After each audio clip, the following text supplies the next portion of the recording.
Good evening, everyone. It's been a little while, but welcome to Saturday Night Live and Rambling with, of course, the indomitable E Train. Hello, Ellen. Say hello, Ellen. Do I have to? Sorry, guys. I have been. I'm gonna try to mute my mic when I cough, but I have been sick for about a week and a half. So this is awful. I do she, apologize, but it is what she's it is. really not trying to imitate Popeye. That is her actual voice. Hello, Yeah, Carson. Good to see you. Good to have you first, man. You're always first. yeah. Clay's been giving me crap all the past week and a half, saying, "Hey, Popeye." I'm like, And my voice is starting to "Oh crack as no, what's well. going on?"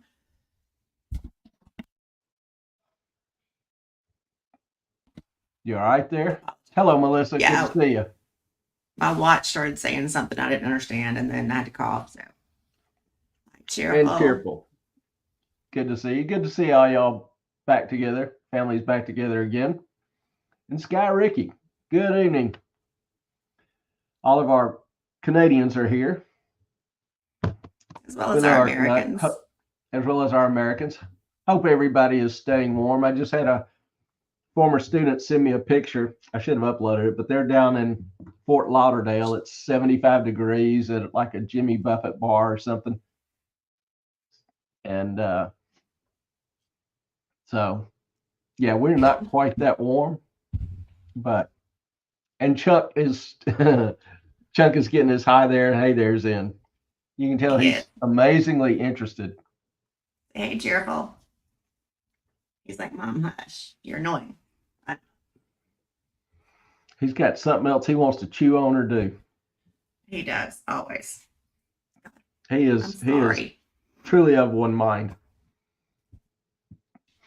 Also, have a little bit of announcement.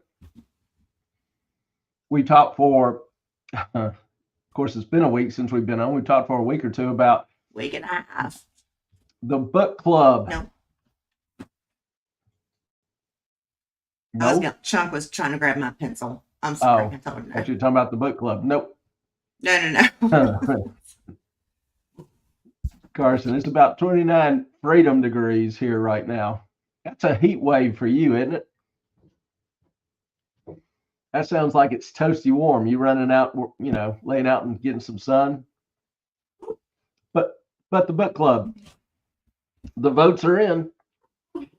Melissa, I am I am I sorry to pulled for say you, Melissa. this, but the winner is The Great Gatsby. So go ahead and order your copy. It should be in the public domain, so there are free or very very cheap copies around, free on Kindle, for example. But two different books I looked at are 80 and 130 pages, so depending on the size of the print, but it should be a relatively decent read. So about 3 or 4 weeks, we'll set up a Zoom meeting, and we want you there. Y'all, it is Okay. so not fun to be on like a book club and it's just like three of us. I mean, we love that you guys show up, but we would really like it if more of you would show up. It would be like a better discussion. And we don't do it on YouTube. Sorry, that was a piece of chunk. We don't do it on YouTube because there's no need for it to be monetized. We actually want to hear what you guys have to say. Yeah, and Um, instead of everybody having to type out every comment or question, people can speak. And so we have the opportunity to actually discuss it, hear different thoughts, perspectives, good, bad. I thought this book sucked, whatever. That's yeah. that's a valid opinion. But the idea was to try to, give everybody in the family a chance to more actively contribute, discuss, get to know each other better, and hopefully read some good books. So, but we're trying to pick books that aren't overwhelming and let you vote on them. Now, we had 29, 30 people vote on it. So, we understand Show things up for come the up. book club. Yeah. we understand things come up at the last minute and plans are interrupted, but if people actually don't want to show up, we won't be continuing it. So Yeah, this will probably be the last one if we don't get a good showing. Because it's a fair amount of work. But if you like the idea and you want to see it continue, then let us know. Come participate if you can, and we'll just have a grand old time. Carson, why am I scratching sulfur out of my hair? I think that's a cure for dandruff, isn't it? I don't know, but Carson, there are some questions that we cannot answer. This is not Tuesday night. We don't have answers. Wrong night for questions. Actually, we it's not, but we'll use that when we need to. Oh, yeah, no doubt. Yeah, why are you scratching sulfur out of your hair? That does not sound good or enjoyable. Because it must be, I'm so sorry. It must be cold and probably snowy or icy. Where are you getting the sulfur from? I'm also curious. I'm sitting here thinking, who suggested The Great Gatsby? I don't recall. I don't remember. Yeah, I don't remember. But it's been a while. Yeah. If you're out there, speak up, because it's kind of an interesting choice. And it got by far the most votes. So we'll look forward to talking with you about The Great Gatsby. That would explain it. Work at a sulfur remelt facility. Hang on. So sulfur in the hair is allowed. Sulfur melts. I thought it was just a stinky product from eggs. And then a yellow powdery substance from the earth. Call me stupid. I don't understand. Sulfur actually has a fair amount of industrial uses. And you can melt it. Can be used as a fertilizer to help. Let me remember. Does it help if your soil is too basic, make it more acidic? I think that's right. Or the opposite. I forget which one exactly. But sulfur is a big deal. And Carson, if you got sulfur in your hair, I bet you're pretty damn stinky. I'm just saying.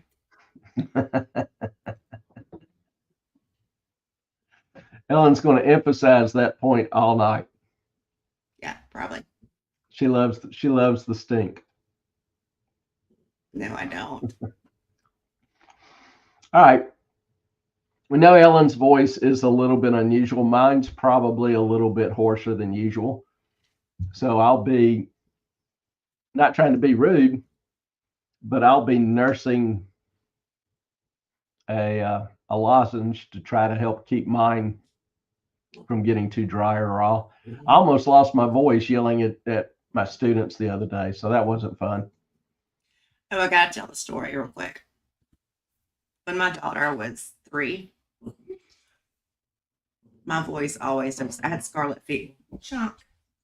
I had scarlet fever when I was a kid. And every time I have any kind of issue with sinuses or whatever, this is how my voice sounds. My daughter was 3. She comes to, crawl in my bed in the morning, and she's like, and I said, Emma, I said, I've got a frog in my throat. And she put her little fingers on my lip, and she opened my mouth, and she said, Mommy, get it out. I was like, yeah, that's really not how that works. So anyway, it was very cute. But a good memory I'll always have. You just don't have a reason to know about sulfur. No, I don't. Is it metallic? Is it like butter? I know it's yellow. She showers every night after work. If only you knew. Stinky brat. Excuse me. All right. Tonight, we're going to talk about China's collapse. Is it by design or default? Which is kind of a germane topic with everything going on in the world. We talked, really ever since the show's creation about And I say since the show's creation, that sounds like such a long time. It's been honestly a relatively quick year and a half. But this past week, for example, we have seen the farmers' protest in Europe just kind of blow up. Farmer protests are continuing to grow. The why are the farmers all mad? I can't get photo to work. Here we go. Well, it was kind of localized to France initially, but it has spread to Belgium, Poland, the Netherlands, Spain. This is a protest at the meeting of the European Union this week. And as you can tell, some of these people are taking it pretty damn serious. Now, last week I showed where I just thought this was hilarious. I don't know if you can see the detail, but he's milking a cow and using the udder to spray the police, using the milk to spray the police. So, real quick, what's in those lemon cough drops, real quick? These are mint and spearmint. I mean, lemon and spearmint. Lemon and honey, no? No, spearmint. Okay. Is it bad for dogs? I don't think so. Okay, good, because Chunk wanted one, so I gave him one just for him to leave me alone. Now he wants another one. Yeah, our dogs have a hard time getting us to serve them properly. Yes, they do. It's almost as bad as one more green beans. That's all. So, well, what are the farmers all mad about? They're protesting largely the rules that govern the European Union's agricultural policy. You know, obviously they think the amount they get paid is far too low for their produce, considering what it sells for at the stores. They're being choked to death by taxes and particularly by environmental restrictions. For example, the EU passed a law that a farmer has to leave somewhere between 4 and 10% of his land fallow, unproductive. Well, that takes a chunk of farmland and a chunk of production out of your wheelhouse. Just imagine somebody says, "Hey, you got to cut your income 10% just to save the planet." Well, you know, it also will end up producing less food. You'll see higher food inflation, all those things. So the protest started off relatively benign, but has really picked up a lot of steam lately, and a lot more anger and a lot more farmers joining in all around Europe. Now, to me, my perspective is simple. Kind of taking the position of an amateur historian. I love history. I love architecture. But to me, these are truly fascinating times, amazing times, both domestically in the US and internationally in other countries. Talked about repeatedly how I've seen chaos growing both domestically and internationally. And obviously, if chaos is growing, risk is growing. And, you know, this channel is very much about understanding risk to you, to your future, to your investments, so that you can better manage them.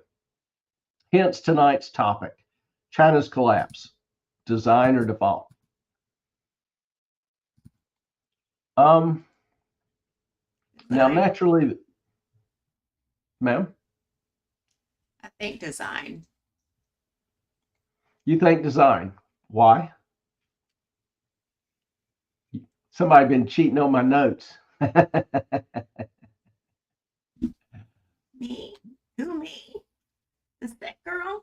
Oh. Yeah, that is kind of where we're headed.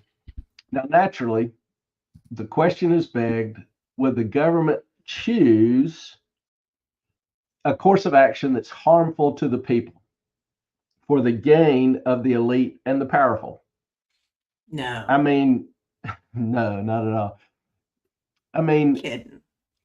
the elites will tell you repeatedly that a government that doesn't satisfy their constituents doesn't remain in government long. And we would love to believe that. We would love to hold that as true. We would love to think that's actually the way it works. But while a cute notion, it simply does not jive with history. Cheerful has a question. Isn't it part of rotating the crops to leave a field fallow for a season? They must be demanding a larger fallow period, cuts into production, as you said. Well, nowadays, with some of the modern farming techniques, I don't think they practice the fallowness because they're using, for example, fertilizers, and they're rotating crops. Some crops are complementary, some will deplete a certain, like higher levels of nitrogen, some, will supply higher levels of nitrogen. So I'm not a farmer. If somebody is a farmer, would love to hear your perspective on this. And that's actually a good question. I should have done a little bit more research in that regard. And I may try to after the show, because that's a good point. But to the farmers, this regulation, along with the others, is enough to inspire, some of the anger and the frustration and the massively growing protests that we're seeing in Europe. Now, history, talking about, governments that don't serve their populace don't remain governments for long. It just doesn't fit with what we know of history. Governments which have consistently oppressed the poor and enriched the elites are the norm, not the exception throughout history. History teaches that people, the poor, the public, doesn't rebel when things are getting worse or when things are getting more oppressive. They revolt when things are getting better, just not getting better fast enough. Just saw that from Melissa. No more hip glasses. I am done with the hip glasses. Can't tell finally you see all by himself. Yes, how happy that makes me. There are times when I'm walking out and it's really bright, and I think, I start reaching for my chest to find the right pair of glasses to put on. Bad habits. I mean, it's been 6 weeks, 8 weeks. It's been since the beginning of December. Yeah. So no more. No more cough drops. No. How many of y'all's dogs get mad when they can't have another cough drop? Carson threw this up. Cheerful. There's different ways to do it. You can lay it fallow, or you can do crops that help improve the soil. Modern farming relies too heavily on chemical fertilizers. And that's an argument, particularly where there can be some runoff into rivers, lakes, streams, whatever. But farmers have developed ways over the past 20, 30 years, since they found out that can harm the growth of, encourage the growth of algae, et cetera, in waterways. They've developed ways and do, bumpers and do, protective mounds and control the drainage so that runoff from the fertilized land does not enter into waterways.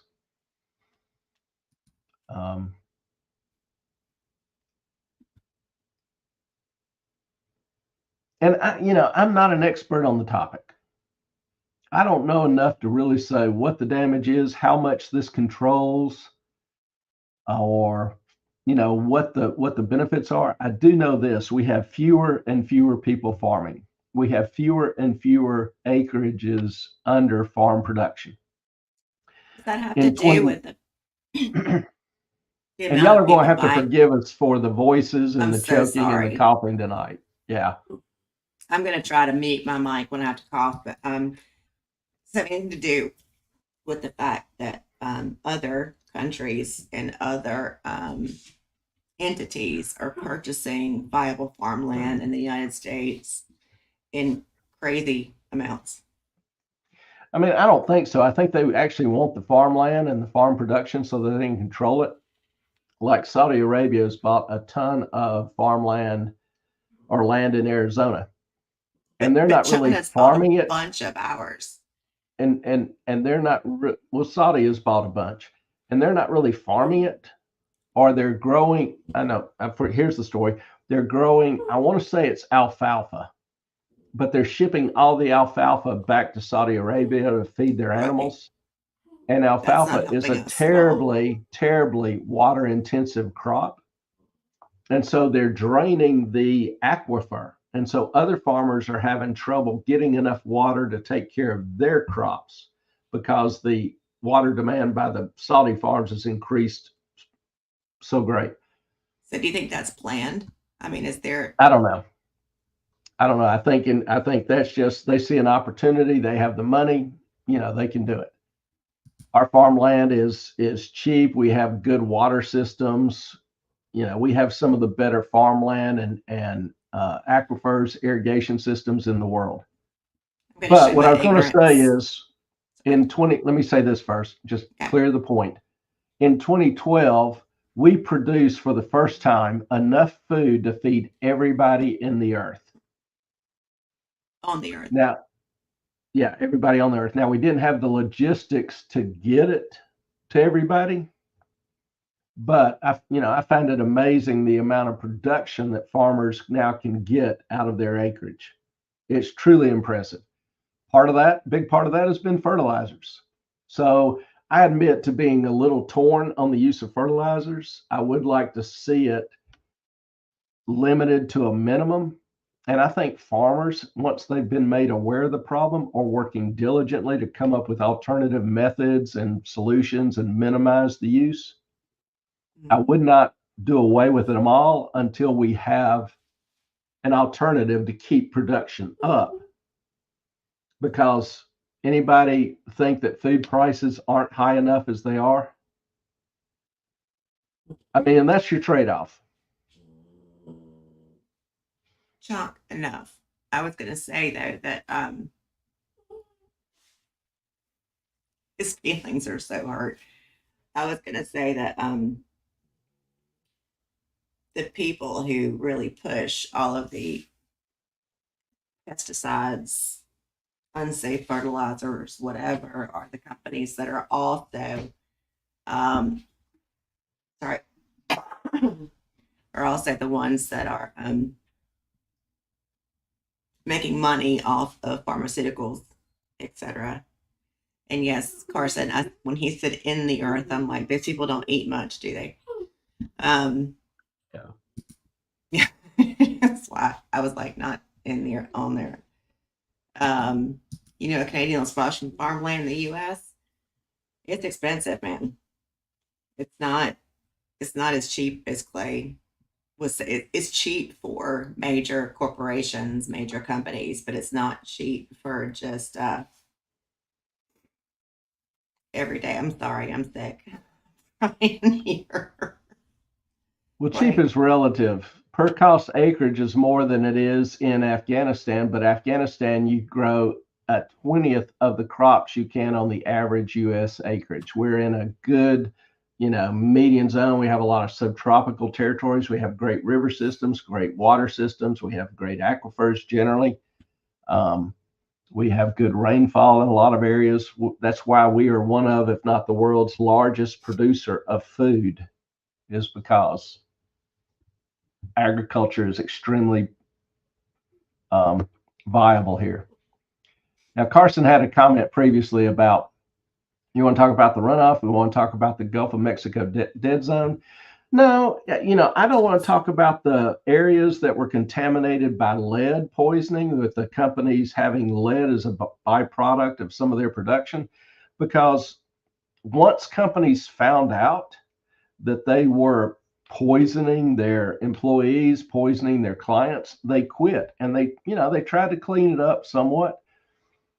A lot of the runoff and problems were created with fertilizer used, 20, 30, 40, 50 years ago before people really understood what was going on.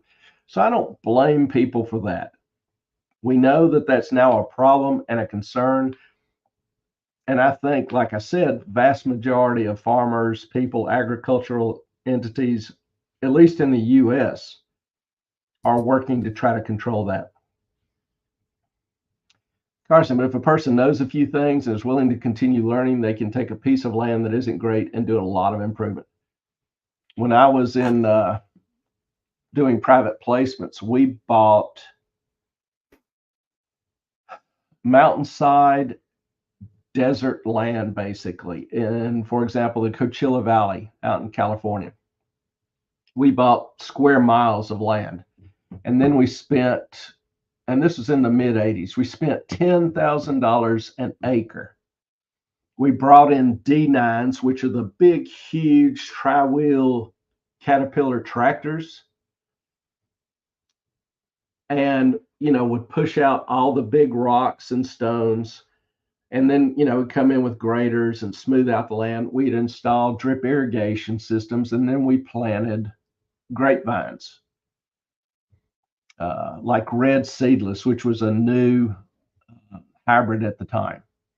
So a lot of the red seedless grapes you see in the grocery stores now, I think of it every time I see them. I wonder if that's from my farms that I had clients invest in. Okay.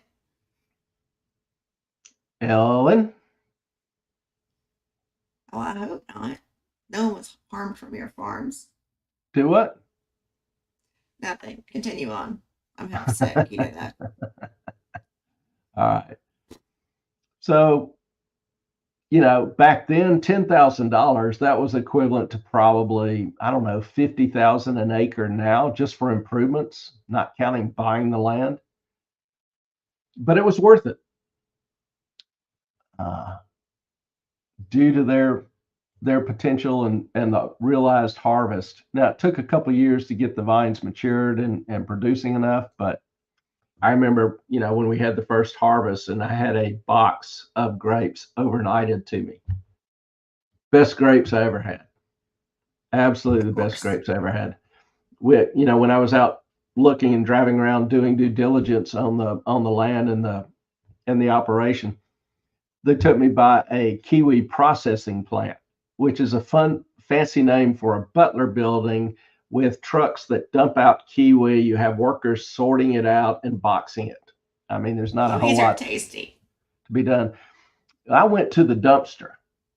Now, this is a food processing plant, and so the dumpster was sparkling. I mean, freshly painted, bleached clean, etc. And I was sitting there pulling out perfectly ripe kiwi, perfectly vine-ripened kiwi that we couldn't ship because they would rot during the shipping process. And I was sitting there eating kiwi out of the dumpster.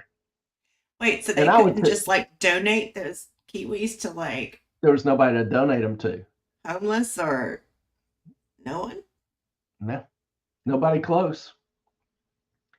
Oh, come on. And, in a lot of states, you can't donate food from an industrial production facility or a restaurant because of the health regulations. So, but I mean, the juice was just running down your chin. It was so unlike anything you buy in the store. It was just, if you ever get a chance to go dumpster diving in the Coachella or San Joaquin valleys, go dumpster diving. Coachella is a place to be, not only for music, but also for dumpster diving. Good to know. Yeah. So I have dumpster diving. I have been dumpster diving in my life. Melissa, could you make wine with those grapes? They really weren't suitable. I don't know of any wine that's made with red seedless because they're not as specific for red varietal like Cab or Pinot. So could you make wine out of them? I'm sure you could, but it would probably be more like a muscatel Wine. Muscadine. Right. The wine is Muscatel. muscatel. And we have always call it muscadine muscatel. Yeah. here in North The Carolina. grape is muscadine. Wait, hang on. I have family in the San Joaquin Valley. Yes, I do know how to say that as a Southerner. I did not for a lot of many years, or Joaquin Valley. When I first saw that name, I was like, is it Joaquin? That was a long time ago. I've grown up. And most people don't realize the San Joaquin Valley is about the size of Alabama. You know, you think of a little valley. No, it's not. It's huge. 30% of all of our fruits and vegetables come from the San Joaquin Valley in the country. It's weird. They have a microclimate, and you have like the pickers generally back then were illegal immigrants, and they start in the south end, and they literally work their way north, but the rate at which they work their way north matches almost perfectly to the harvest season. Because like when you start picking on the south end, the produce in the central and the north end is not ready to pick. The central due to the microclimate differences, the central needs another week or two. The north needs 3 or 4. So it just makes for a perfect synergy of these pickers just literally migrating through the whole valley during the harvest season. It's a fascinating deal. That the timing all kind of works out where the jobs are available through the growing season as you move north. I think that's interesting. It is. I just love the whole process. I did. Now, we were talking about, governments who oppress the poor and enrich the elites are the norm, not the exception throughout history. And history shows that the people don't really riot or rebel when they are oppressed or terribly oppressed. Look at the people in the Soviet Union or the government. Between the two of them, they murdered, estimates run about 100 million people. Now, I don't know how you measure that on an oppression scale, but I think that would be pretty high. And there wasn't a peep out of the people at large. There was no spirit to. So, history, if you follow and study history, you'll see that most revolts occur when people get a taste of productivity, a taste of an improved life, a taste of freedom. It's contagious. It increases the demand for more. It instills confidence. It instills expectation. It instills hope. So simply, freedom and totalitarianism can never coexist. Both continually strive for more. But more for who? Depends on who wins. One will win out. And it is my firm belief and conviction that the Chinese leadership understands this and understands this on an innate level. And I believe this is what drives their policies. So, aware of this historical reality, we can take a look at their policies and see what makes sense. Are they just continually picking policies that end up hurting the people by accident or by intention? Hey, Clay, once you finish this on China, can we do a poll? Sure. Okay. What would you like to poll? I want to poll. Let's talk about it afterwards. I don't want to influence anyone. Okay, well, go ahead and start typing it up if you want to, so we can pop it up quickly. I can send you a private chat. Is that cool? Yeah. Okay.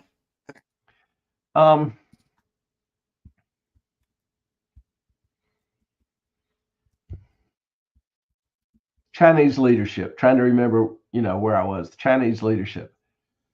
I believe they understand this history.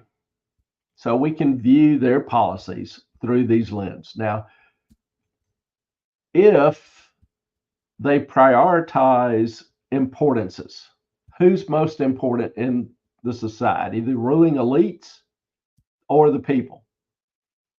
You've got to prioritize one or the other. The interest of the elites will naturally infringe on the rights of the many. No other way about it. So, to enrich the elites,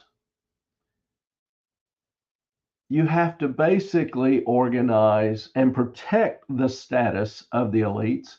You have to organize the destruction of free markets. You have to, in a sense, rely on economic collapse to keep the people in line. It leads to a greater reliance on government, a greater need for government handouts. And how likely are the people to bite the hand that feeds them? Throughout history, if governments provide some nominal, minimal sustenance, the people generally will go along. They don't rebel. Now, they and really they don't rebel until they have confidence they can do better on their own. But if you ever traveled, if you traveled to Eastern Europe or the Soviet Union, during the 80s before the collapse, you could sense in the people a sense of resignation. They had no hope for a better life. Because if people have hope for a better life or desire a better life and they can't achieve it, that leads to anger. And resentment. And resentment, yeah. And that's where you get rebellion. Well, hope had been robbed from these people. So where people surrender their rights to the government, well, they do it because they think they must. Any early or tent of resistance is crushed, absolutely crushed, making it very modest and very short-lived. Now, the idea that the Communist Party of China, CCP, is deliberately choosing to send China's economy into a severe recession or something worse in order to maintain power is not unique to me. I first saw the idea proposed and detailed by a Chinese economist, Lao Man. Now, he points out since Xi assumed power that all of the major policies, let me say that again. He points out that since Xi assumed power, all of the major policies of the Chinese Communist Party have been wrong in terms of benefiting the many, the individual, the people. All of them have led to greater centralization of power. The environmental policies, the zero COVID policies, the destruction of education, rice policies, all of them were top-down approaches. That means the policies were dictated by the elites. Each had serious negative consequences. Now, this is a sharp contrast to what I don't know how many of you will remember Deng Xiaoping, who was the president or chairman of the party back in the late 70s, 80s, 90s. He's the guy that started China's open policy, allowing privatization of certain markets and companies. And that's when the China economic boom planted roots and then finally started growing. Now, Lao talks about making wrong decisions and the probability of making wrong decisions, how it's probabilistically low or near impossible. For example, if You got a decision, and you're not sure of the future outcome, the consequences of it. You got a 50-50 probability of it helping or hurting. Well, if you are absolutely uncertain, if you have through the years, it's been 10 years, you have one major policy a year. If you get every one of those wrong, and you did so not knowing what the outcome would be, then statistically, the chances of doing that are less than 0.3%. You've got 10 to the, I'm sorry, you've got, 10 to the 10th power, 0.1 to the 10th power. Good grief. You've got 0.5 to the 10th power. You got to do the math now. Come on. Yeah, I'll get it right. Okay. 0.5 to the 10th power. Duh. Cheerful. Well, you have a stream on countries doing it right. I could do that in a short, probably. A 30-second short. Yeah. There are not any that I would hold are doing it perfectly right. Some started off that way and through time have gotten increasingly corrupted. I think America is the longest running country that actually did it right, but we're not doing it right anymore. Yeah, in my humble opinion. That would probably be pretty close to mine as well. Carson, I got distracted searching regulations on something I could make with sulfur. I'd have to get a license. Yeah, well, Clay and I are both taking a welding class in March. So if you can think of anything. I don't know that sulfur and welding are natural mates, but we'll see if you can come up with something. He said he melts it, so I'm just trying to figure out what the hell's going on with that. Sorry. My point is that I don't think these policies are random acts, trying to find something to do. You don't know what the consequences are going to be. I think policies are chosen for a reason. And I think ideas have consequences. I think the Chinese leadership is relatively intelligent.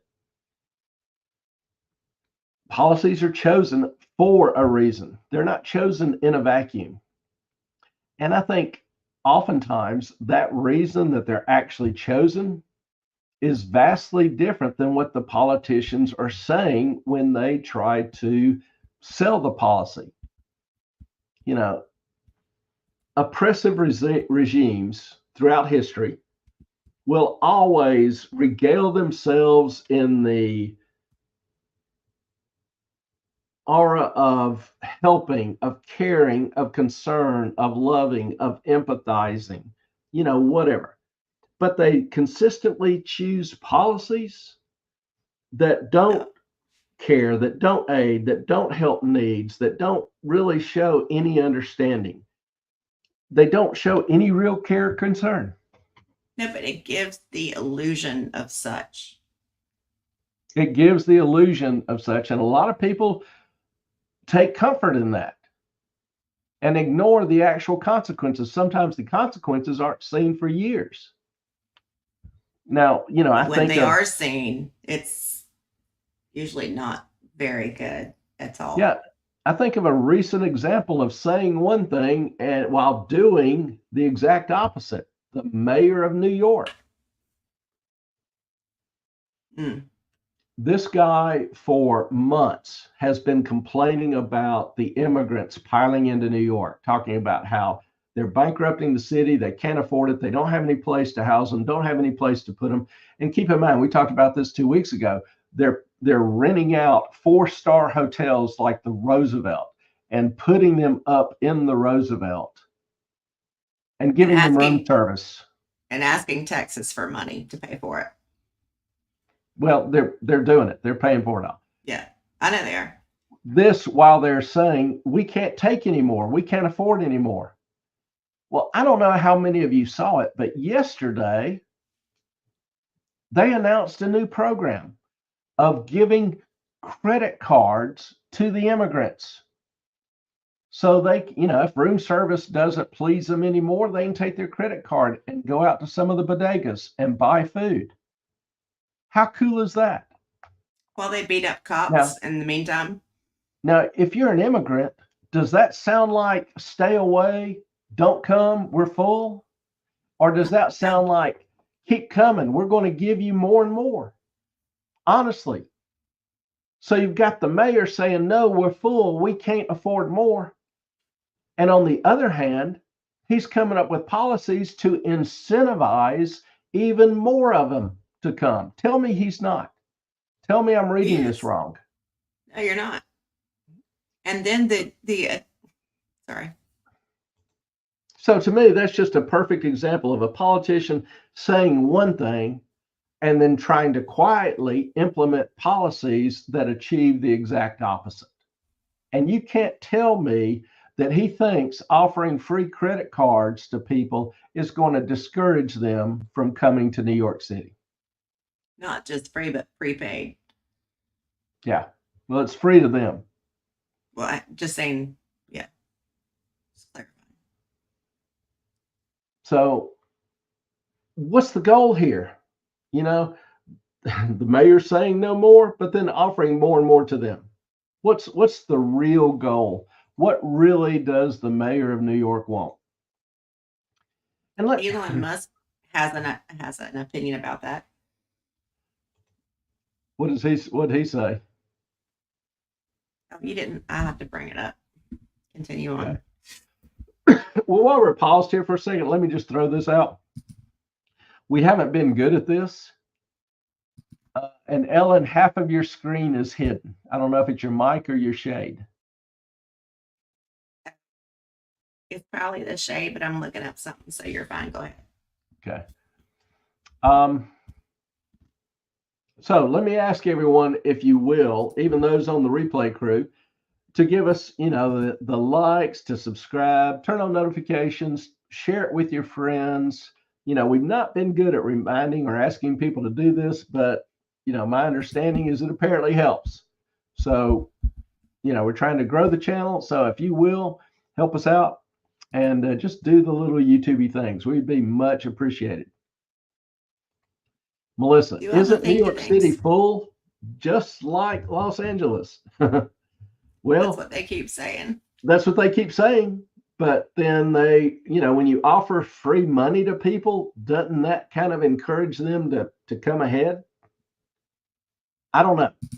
I don't have all the answers. It just seems somewhat contradictory to me. Sorry. Sorry, much better. We can, if you want to. Yeah, go ahead. We can see you all now. See all of you now. Well, all right. A whole full this screen. Was less than, can you see the screen? No. Now? Nope. You can't see the Elon. Are you fucking with me? Clay, don't fuck with me. I'm sick. I don't feel good. I am not. I'm stopping my screen share. Try it again. Maybe mine was blocking yours. Boom. Okay. Share. There it goes. Tell me when I need to scroll. Hold down Control and enlarge it a little bit. Scroll on your mouse. Can't I just make it bigger here? No. Is that okay? Yeah. This explains why there's so few deportations, as every deportation is a lost vote. It's happening this week. You can literally assault police officers broad daylight in New York to be released with no bail, give everyone the finger, and still not be deported. All right, I'm going to show more here. Biden strategy. Do you have a picture of the guy? Show people what he's talking about, the immigrant that was released on bail? I can find it, but I can't switch right now until you read this, then I'll find it. Biden's strategy is very simple. Get as many illegals in the country as possible, legalize them to create a permanent majority in a one-party state. That is why they're encouraging so much illegal immigration. Simple yet effective. And now that's this article perspective. This is 2021 AP article, and the AP is usually a little more liberal, but yeah, he was actually asking to get more illegals. I'm sorry, their status to be legal. Sorry. Do you want me to find that, or do you have it? I got it. Okay, I'm gonna try to find StreamYard again and stop sharing. Here Sharing, is what Musk was talking about, giving the finger. This is one of the migrant cops that attacked a New York City police officer, beat him up, and he was released with no bail. And here he is leaving the court, flipping off everybody. That's No not deportation, the one no bail, no nothing. That's not the one I saw. Hang on. Well, that's the one I was talking about. There's one with an orange sweat hoodie on, and none of them got bail. No, 8 of them got Yeah, bail. I was just talking about this guy giving everybody the finger. That's what Musk was referring to in his comment, giving them the finger. The guy in the orange did the same thing with 2, did the same. So, we're talking about China and, their policies intentional. Well, just a little history. I alluded to the fact that Deng started the Reformation in 78, I believe, when he came to power. And you got to understand, China was an agrarian society. At this point in time, 75% of their population was still farming. They were basically a third world nation. Very little industry, almost no industry. The total percentage of industrial and administrative, clerical workers was probably 15 to 19%. Very, very low percentage. Now, once the new policies, the openness began, the growth took hold relatively slowly. People didn't know what to do. They didn't know what they could or couldn't do. They knew how strict things had been under Mao, and they weren't sure. So it took them a little while to get their feet wet. By 2000, the year 2000, the growth of China's economy had dropped the percentage remaining in agriculture to about 50%. So that's a pretty significant drop. But they were just warming up.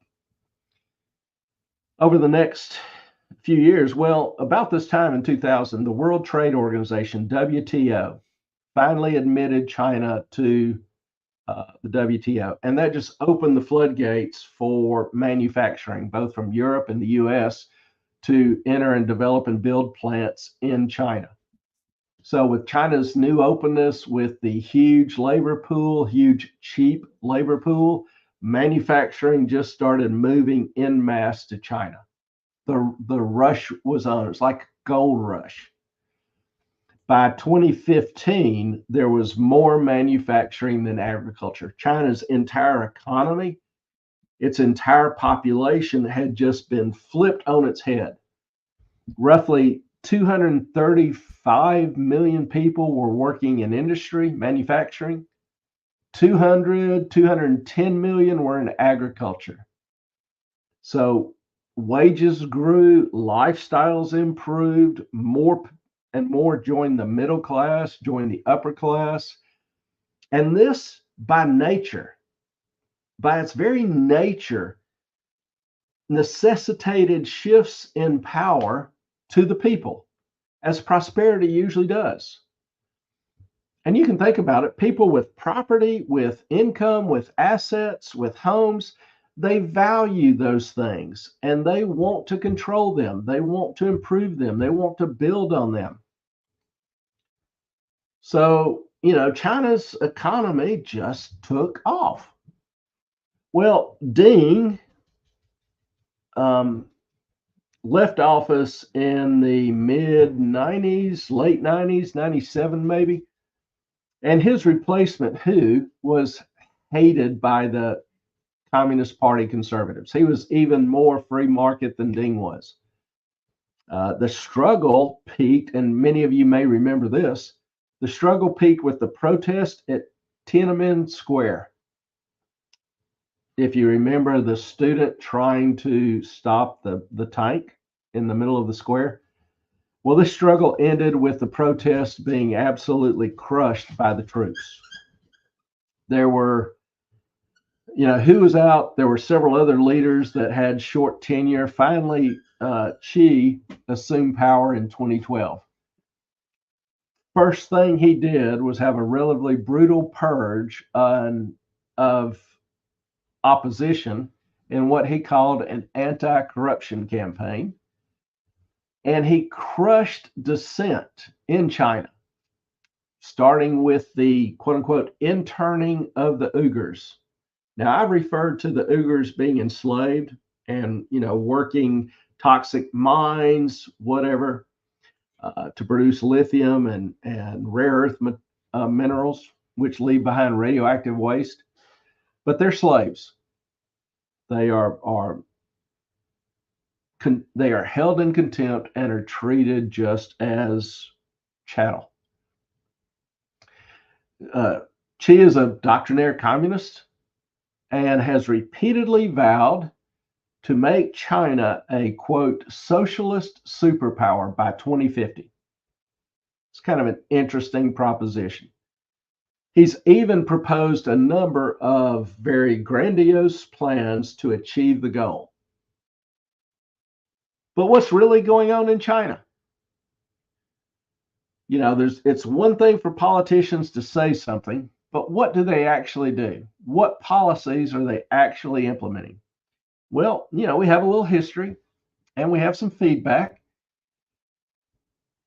According to Lau, the Chinese economist got, a lot of this information and ideas from, the Communist Chinese Party has been more obsessed with possessing wealth, taking wealth out of the hands of the people, the workers that accumulated it over the past 30 years of hard work, savings, industriousness. They've done this by several ways. One, and I thought this was an interesting tactic or strategy. Miss Ellen is passing me little sneaky notes here. The way they did it, the way they took wealth from people was they encouraged, according to Lau, excessive debt. Huge debt, which cost them their ability to invest or even save, much less starting any new businesses. They were encouraged to take on debt they couldn't afford based on returns during a bubble, somewhat akin to our subprime bubble. Remember how many people were encouraged to take on debt because of the soaring housing prices as demand for housing increased due to very cheap financing rates, very cheap mortgages? Does that sound familiar? Did I mention history repeats itself? Have y'all seen our hats that have the little logo, "Stupid should hurt," on the back of them? Kind of the motto of the channel. Stupid should hurt. Stupid will hurt over time. So they were encouraged to take on debt they couldn't afford during a bubble. Well, in 2014, the real estate bubble started showing signs of slowing down and maybe even bursting. Well, this is the time that the Communist Party introduced a new policy called the real estate destocking policy. Destocking, as in eliminating stock or inventory. The stated goal was to help the people. Of course, that's always the goal, isn't it? Well, this unified national destocking policy had a goal to reduce real estate inventory, to save the downturn in the real estate market. Now, certain Chinese academics And here's a paper from 2016, a year and a half, because it took some time to write it and get the paper published. But here's a paper supporting the destocking policy written by Chinese economists. And here's the money shot. According to the present situation, it is necessary to take control of supply, and demand of real estate should be property, demand of real estate property, and implement differentiated regulation and control policies and other measures to implement the strategy of real estate destocking. So fancy words are basically saying, hey, the government's got your back. They're doing this for your benefit. It's necessary for the government to take control and handle the problem. Okay, cool. So how did it go? that's always, well, I like papers. I'm an academic. If I can get the right one up. Here's no. Miss E Train is joining us on the major studio here. Just had to walk like 2 blocks to the post thing. So Now, here is a paper published 5 years later. And the paper ends up making some interesting points about specifically the destocking policy. There were some problems, believe it or not, there were some problems.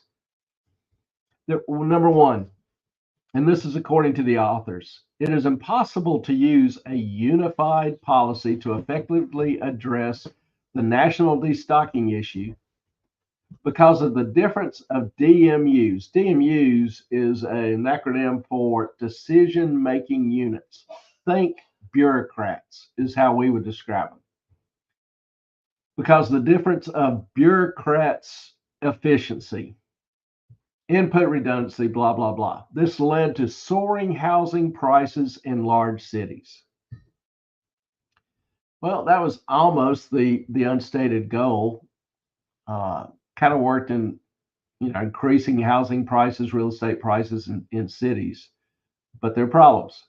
2, with the current destocking performance and investment status, the government is still ignoring the existing commercial real estate problems. Government's addressing an issue and ignoring the issue at the same time. How cool is that?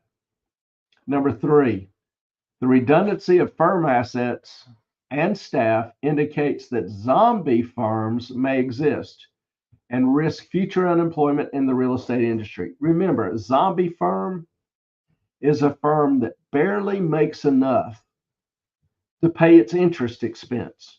It's got so much debt, it uses everything it makes just to pay its interest expense. sounds like the US. We have a bunch of zombie firms here.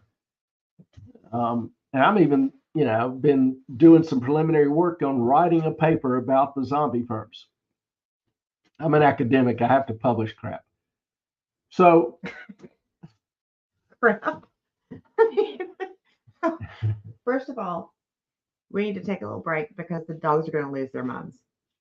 They are losing their minds. okay, That's you. we'll take a little break. Okay. In a minute when you're ready. What do you mean? I got to finish this. That's what I'm saying. When you're ready, the dogs know. Well, it's only 8 o'clock. Are you saying to shut the show down early? No, I'm just saying Yep. Chuck knows there's Y'all something don't- here for him. Y'all don't realize how important the dogs are in this household. They are the super, and they won't leave me alone. They know that Mama holds the keys to all the things that are puppy. So they're issuing a warning. They're saying that, the policies are increasing the number of zombie firms, and that poses a very real risk to the future should interest rates rise. Well, what's happened to interest rates over the past year or two? Now, despite the number 4, despite government interventions in the industry to stocking performance, the stated objectives keep failing. Problems in other regions is more severe than in central cities. Interesting. So basically, this paper is saying that everything that the Chinese wanted to do, they failed. They did. Absolute shock. You can take me. This is my shocked face.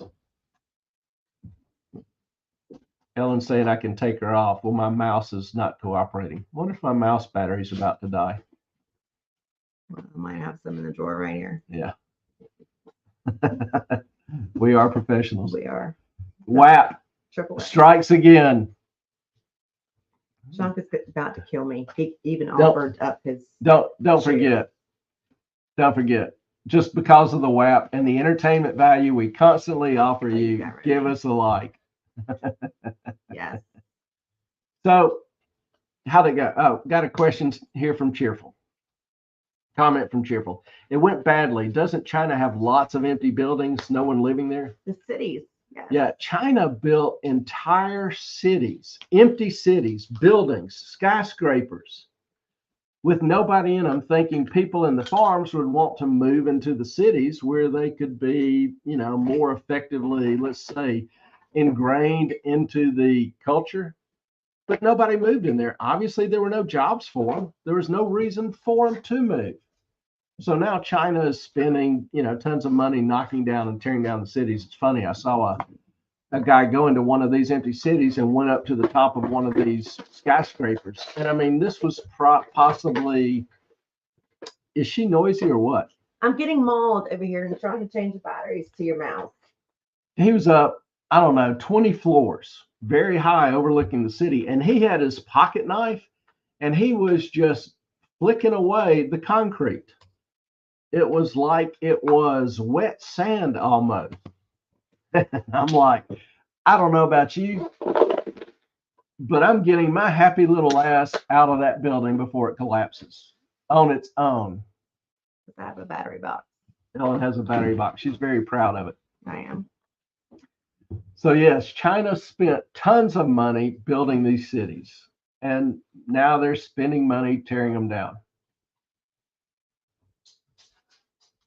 How else did it go? What else do we know about this great destocking program? Well, the way it worked, banks lent money to real estate companies, almost with a sense of desperation. And the banks strongly encouraged home buying. Well, this obviously for a while inflated the real estate bubble even worse. It's a little bit of a subprime crisis thing on their own, right? Annual sales of housing rose from 7.5 trillion yuan to 18 trillion in 5 years. Chunk. Massive increase in real estate purchases. Yeah. So the prices of real estate just went through the roof. Very. I can't say that word. Very Keynesian. Keynesian. Okay, Yes. gotcha. Very Keynesian. He's not going to let this go. It's all right. And let's see, we do people all sorts of good on this show. Not only do we help, hopefully, increase financial knowledge and awareness of certain trends and events going on around the world, but we remind them to buy batteries. And quickly, because So practical realities. yes, and Chunk is going to lose his mind. Can we do the unboxing? Okay. Can you do the unboxing because Chunk is about to kill me? Well, we wouldn't want that. We got a little gift from Miss Melissa. I love it. That is so cute. Hey, It's a unicorn, a I unipus. was gonna say a unicorn octopus myself. Unipus. Chuck- Chunk wants it. Chuck wants the unicorn octopus. They knew when I pulled out of the mailbox. It was all theirs. They're like, Mama, got it. We also have some pretty cool peanut butter and vanilla flavored dog treats. Thank you, Melissa. Helen will love those. Puppies will balls. Balls. Oh, good God, the balls. A chunk just ran off with the octopus. He's like, I'll see y'all later. I So think Liz like, what about me?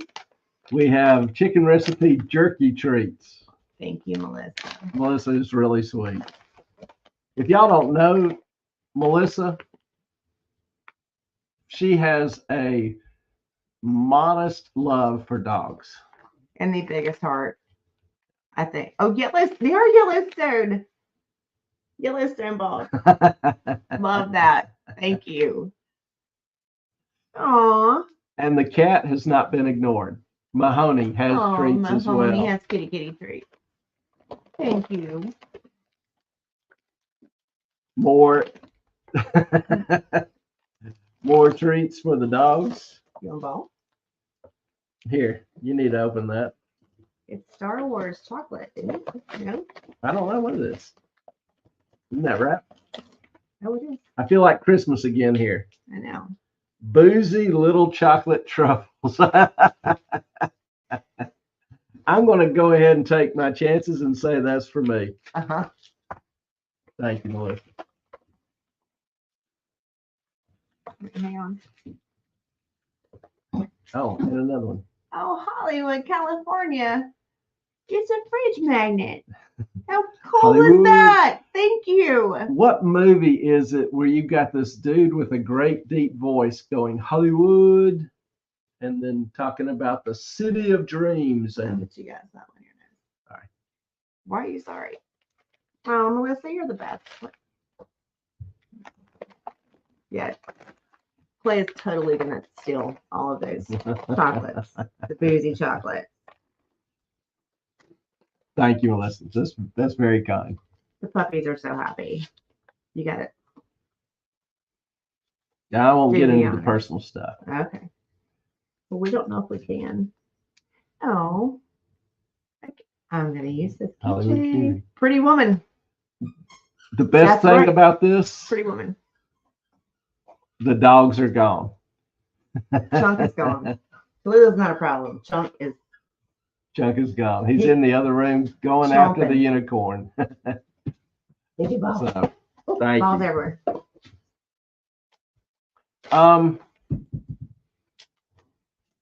So China, Sorry. We had to get the dogs handled. Ellen had to get the dogs handled. It's green bean. You know, it is, isn't it? Mm. That is Melissa's pride and joy. The best way to spread Cogniz cheer is working loud for all to hear green bean L. I love it. That is cute. Melissa, you're the best. That is very cute. That is so cute. And yeah, again, I mentioned this once. We had early in when we started the channel, somebody said you need to get rid of the dogs. You know, I always appreciate constructive ideas and criticisms, but doesn't mean going to take them all. You know, the dogs are just life around here. So This is what you did, Melissa. You can hear it, right? yeah. Squeaky, squeaky, squeaky. And I know sometimes it's a little confusing and a little chaotic, and That's what we do. that's kind of what we do. Yeah. So this is a pet dog friendly show. I'm gonna use this and this and put it on the fridge. Yeah, we even had a night where everybody was sending in pictures of their dogs, and that was one of the funner nights we had. I know. And Chunk is protecting it and he's throwing it at Tallulah and she's like, I hate you. Lock him out of here with that thing. It's not gonna... No. Take it. He's like, Yeah. no, really, Yeah, do it. really. All right, come on. Come on. Lee, you can stay. Chunk, you can play with your toy. I'll give you a treat. She didn't get the toy, she got straight. This is just our life. Life of Ellen. Big I love you. Yeah. Beef recipe turkey. This is why I do a lot of my work at the office, Mm-hmm. because it's really hard to get much done here at the house. The dogs, they're slightly high maintenance.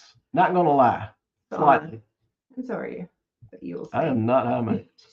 I am a simple dude. I was going to mute her mic, but I can't hear. Nope. All right. So you've got banks and the government, everybody pushing loans everywhere that they can, trying to make them cheap, make them affordable, get everybody to borrow everything they can. Obviously, this cheap debt spurs an increase in housing prices as more and more people are demanding and buying houses, buying second houses, buying rental houses, whatever. Annual sales soared. Well, once people become mortgage rich, they were cash poor. They had no more money to support or couldn't borrow any more money to support inflated real estate prices. Their incomes weren't going up anywhere as fast as real estate values. So guess what happens to the bubble? It pops. Okay. Sales of real estate within a year fell to 13 trillion, a 33% drop in a year. Last year, it dropped to 11.5 trillion, a 41% drop over 2 years. And the market's still falling, still has not bottomed out. We've talked about how, commercial real estate in China, two of the largest real estate developers, Evergrande and what was the other one? I can't think of the name of the other one, but both have declared bankruptcy. Yeah, the one that had all the stuff in Atlanta and Now that one was a BlackRock. no, it was something else. Yeah. We talked about it several shows ago. Yeah, I mean BlackRock has lost a bunch of buildings, but two biggest real estate developers in China have gone bankrupt. This is serious, muy serious, muy serious. Muy I don't speak that language. Spanish. I don't speak French. Sorry, so French. French. Moi. There you go. See, it's so much prettier. Now, over the last few years, the CCP, the Chinese Communist Party, has come up with new slogan after new slogan because, they got to raise the spirits of the people, and nothing works better to help people out of a desperate economic crisis like a new slogan. That just amazes me, but a lot of people believe that. It's all about the selling of the idea, isn't it? And they're coming up with all these new slogans as they maintain the same policies. In the 2019 grand party meeting, there was a paper, speech given, and the theme, the main point was simple. Housing is for living, not for speculation. Housing is for living, not for speculation. So if you want if you're an investor in real estate and you hear that phrase, the only reaction you can have is that is a death knell for real estate investments. What does death knell mean? It is a prediction it is the sound of death coming for real estate. Like the Grim Reaper. Yeah. You see them, coming over the horizon. Like Harry Potter. And the music starts up. Ride of the Valkyries, you've got the black things coming across the I don't know about Harry Potter. I know about Ride of the Valkyrie, which I think is much cooler. I'm sure it is. You don't know Ride of the Valkyrie? No, I know Harry Potter. Because my daughter made me watch every single one about 7 times. So yeah. Did I read Cheerful's comment? Dogs do add something, and so many YouTubers have dogs. The Dementors. Yeah. Thank you. That's the Harry Potter Dementors. The Dementors. Mm-hmm. Thank you, Melissa, coming through in the clutch again. Shadow things coming through, and honestly, Clay might get a little distracted because the squeaky from the octopus unicorn, the Unipus, is coming to the door pretty obviously. Oh, I don't hear it unless you mention it. Oh, because you got your thingies in. I know. Yeah.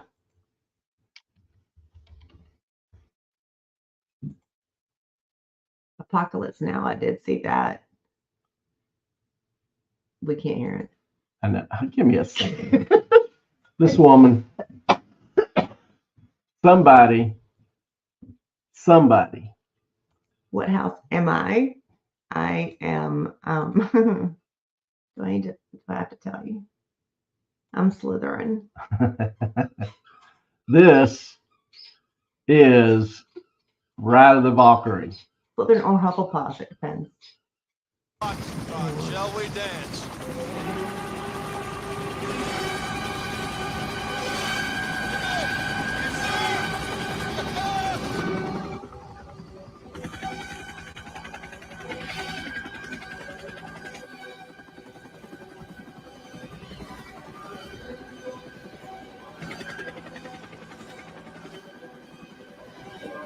I don't get it. That is air cav in the Vietnam War with huge speakers attached to the helicopters.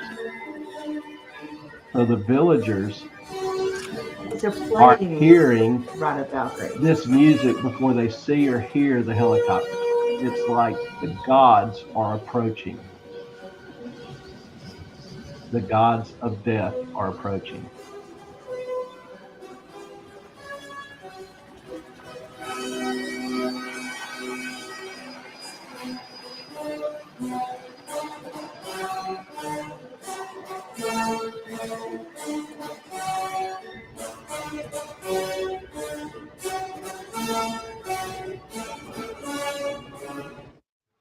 All right, let me speak.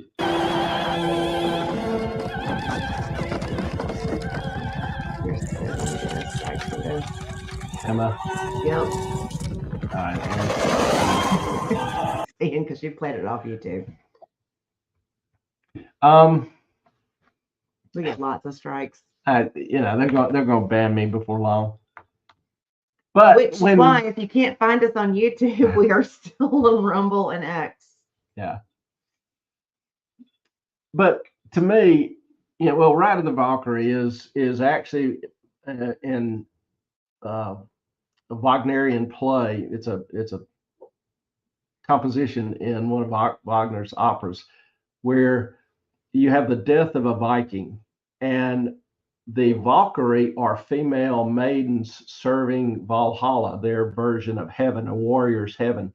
And the Valkyrie come and take the slain warrior and carry him into Valhalla. So the Ride of the Valkyrie is the glorious warriors being taken up and escorted into heaven. So it was kind of an interesting selection. But anytime I think of Ride of the Valkyrie, that's what I think of. Yeah. I'm sorry. Yeah. Sorry, guys. Now following on Rumble. Thank you. May not be a bad idea. Because. So housing is not for living, it's for speculation. The death knell for real estate investors. If you didn't understand Wait, now what does the that future mean? of real estate at that time in China, that was as clear of a message as the government could send to you. When it says not for speculation, meaning not for investment, money? Yes. Okay. It's almost like the Communist Party planned this massive increase in debt, then the blowing up of the bubble, which will inevitably burst. I mean, who could have foreseen that coming, huh? Everyone. Like every bubble that the U.S. has ever created. It's like over and over and over again. What's that song? Over and over and over again? Over and over. Yeah. I don't have the tune right. Especially when policies are implemented by government and strongly encouraged, which aid the bubble and fuel the resultant crash. Couldn't have been planned. Couldn't have been the goal. To make people poor, no, government would never do that. Now, what about the savvy foreign investors? Foreign capital loves crashes because they can move in and buy things cheap, buy assets cheap, buy real estate cheap, particularly in a rapidly growing economy. Would that not be the goal? Hmm? Could have possibly even stopped the collapse. So if you're the Communist Party in China, what do? You pass nicely titled laws. You pass laws such as the Anti-Espionage Act, anti-espionage law. Now that sounds kind of innocent enough, but that law greatly increased the risk for foreign investors. It was just like another brick in the Great Wall of business, the Great Wall of law for China, of China. The Great Wall of China. Now, the anti-espionage law was the latest or the last of 15 bills passed on security related issues in recent years.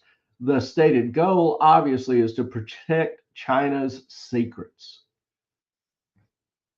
But this one, the anti-espionage law, caused U.S. intelligence agency to issue a public warning to businesses and businessmen doing business, not the State Department, the CIA, the intelligence agency, the arm of it, the United States National Counterintelligence and Security Center, an extension of the Office of the Director of National Intelligence, DNI, warned U.S. businesses about an increased risk of doing business in China, citing the revised law.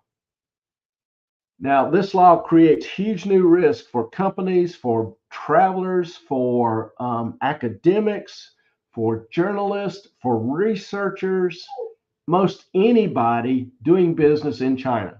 It has very vague or nebulous language, and it allows China to prosecute foreigners at whim, basically. According to Forbes summed this up pretty well. They stated the updated law expands the definition of espionage to cover all documents, data, materials, and articles concerning national security and interest included for protection. Now, the prior law only covered state secrets and intelligence. This law expands it to national interest. Shouldn't have always been that way, though. No. No. The law defines espionage as collaborating with spy organizations and their agents, conducting cyber attacks against state entities, confidential related units, or critical information infrastructure. Law also makes joining espionage organizations and their agents a category of espionage activity without defining what qualifies as joining, inciting, enticing, bribing, or coercion of a foreign official. That's just whatever the hell you want it to be. Pretty much. Analysts were arguing, for example, that this law might apply to regular business activities. For example, corporations doing business with the U.S. government, the U.S. Defense Department, the CIA, whatever, might be deemed to be conducting intelligence activities. Firms that do market research and business intelligence might now be considered espionage if documents, data, materials, items related to national interest are involved. What the hell is that? What? How do you know what is related? It's whimsical. Okay, I need you to do me a favor real quick. What? I need you to put up Rumble over here, if you don't mind, so we can make sure that we are, doing the Rumble things and making sure that we are, because I would love if Melissa, you could possibly, this one, give me, because I put a comment on there earlier. If you could go down and comment on it.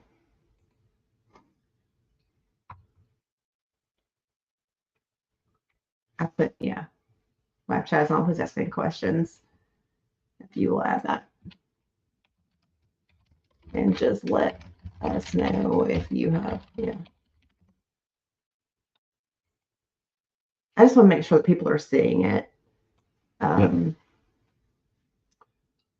we may get to where we have to rely on Rumble more. YouTube is just getting really difficult to work with. YouTube hates us. Sorry. Thank you. So the whole idea of this law is that if you're doing business in China, you need to be careful, extremely careful, paranoid about what kind of information you gather, what kind of information you observe, who you're working with, what kind of information you send back to your company. It's a huge risk. And that's just the start of it. They've also, increased taxes on foreign businesses. They've got more and more tax investigations going on. Strongly increased international security checks demands. Sorry. So, foreign investors, which also were encouraged by the Trump tariffs on Chinese products.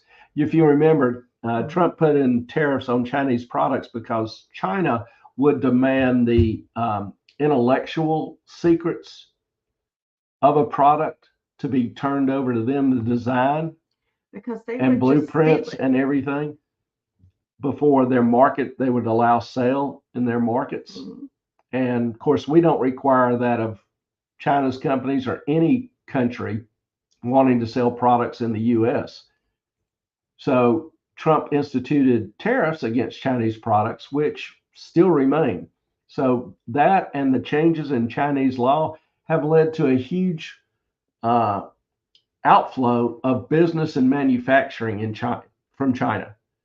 China recently, this past year, fell from the #1 exporter to the US to, I think, #3 behind Mexico and somebody else. And they're continuing to drop. In 2023, FDI, foreign investment in China turned negative at minus 12 billion yuan. That means companies are taking capital out of China, not investing in China. They're leaving China and taking their money with them. This is Matt. Yeah. Okay. I was a VP of manufacturing company, and I used to actually order some of our. Can y'all hear Ellen? Okay. Go ahead. I used to order some of our electronic equipment from China and some of our manufacturing machines for IBM on the ground that would, excuse me, I could call him any time of the day, and he would usually respond to me at like 2 a.m. because, of course, we're on different time schedules, but and tell me, this company's good, this company's bad, this product is good, this product is not going to work for you, because he would go in there and do quality testing on everything that I asked him to do. And when you have somebody who used to work for the US and China, right, who is doing your vetting for you, that is kind of nice. But and I would never say anything horrible about him. He was a wonderful dude. But it's hard to know who to trust, especially with the manufacturing companies, because he was the one that told me, he was just like, you cannot trust just anyone. You cannot trust the manufacturing companies. Some may just be in the basement of somebody's house, and some may be an actual manufacturing company. So you just have to be careful about what you're doing. And I mean, he was a family friend of the company that I was vice president for many years. So he was one that I could trust, but you never know what China's got up its sleeve. So, we've talked about several policies. Are these policies implemented by design or default? You tell me. Now there's some other, things. I'll try to go through them a little bit quicker, spare you the details, but I love the details. Devil's always in the details, but Some of always. these are a little bit more straightforward or would be very complex to go through. For example, China has reduced its dependency on foreign currencies, on exposure to foreign currencies, particularly the dollar. Got a question about that. Exposure, meaning they used to own most of the US debt. Does that mean, is that their exposure to foreign currencies? Because I know now they are buying almost none of it. Yeah, they've liquidated a lot of their position. They're not buying any new. And that was a investment risk, an exchange risk to them, because if the dollar strengthened or weakened against the yuan, the value that they would get when they sold the bonds would be less. more or less. Yeah. So Got it. they had exposure there. They've dried up a lot of that exposure so that other countries have less influence over their economic policy, over their policies. Everything they're doing is to make them more independent. The Chinese have throughout history been a relatively insular people. The Great Wall of China was built to keep out foreigners, and they have had somewhat strained relations with nations around them ever since. Always seeing themselves as, better off by themselves. Now, some other quick things. One of the dogs wants in. It never ends. And Chunk is driving me nuts. This more independent currency will also allow them greater freedom in printing the yuan, devaluing the yuan. One, they can print more to fund more projects that they want. But that doesn't work. Sorry. But I'm derailing. yeah, it's hard to get a sentence in edgewise here. They're building things in rural societies that won't be used, that won't produce income, that won't produce goods or services. So think of that. You're spending money on something that will never produce anything. This is otherwise known as how do you produce inflation by devaluing the currency? How do you further industrialize a nation and increase poverty? Think about it. So, that kind of, if you're an investor, economist, or whatever, and you're kind of interested about what is China doing with, dollars it earns on exports, what's happening to foreign currency exchange in China. Well, that's kind of impossible now because the last 3 or 4 years, China has not released the data. So we really don't know what's going on. Now, there's a YouTube rumor out there that China is taking this money, the cash it receives in exchange, and putting it in what they call their rejuvenation fund. It's a fund that they use or will use to finance wars or a war. That's just a rumor. I can't verify it, but it's an interesting one. But they have sent many, many, many military-aged males over to get into the U.S. illegally. Yeah. Is that part of that fund? I don't know.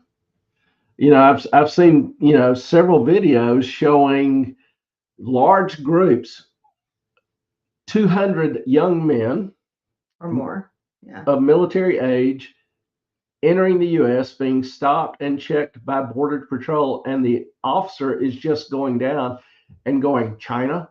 And the guy nods, yes. China? Yes, China. China? China? China? China? He's going down everyone, and everybody in that 200-member group is a young, healthy, military age. And I mean, they're wearing high and tights. They aren't wearing Shaolin knots. They aren't wearing, cultural clothes. They are fit, high-end tights. T-shirts, pants. I mean, they're Yeah. not like they don't.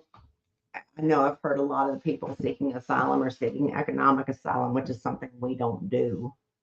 I mean, the U.S. cannot support economic asylum from every country. But the Chinese are, they're just like, yep, asylum from whatever. And we're letting so many of them in, and it freaks me out. Yeah, and the Border Patrol just released them.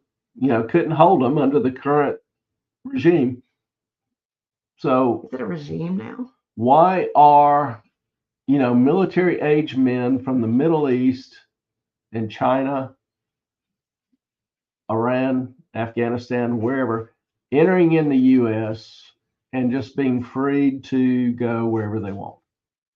That's weird to me. I got to admit, little weird to me.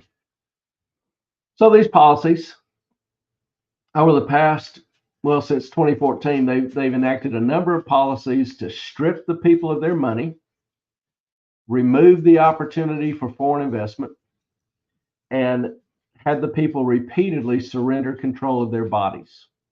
Zero COVID tolerance policy. The people have surrendered what they built up in the past, any opportunities they might have in the present, and opportunities they might have in the future. All since 2014. China today is not your mother's China. This is a dramatically different China than it was in 2005, 2010. Even 2020, they went nuts. So what's the future for China? Hold on a second.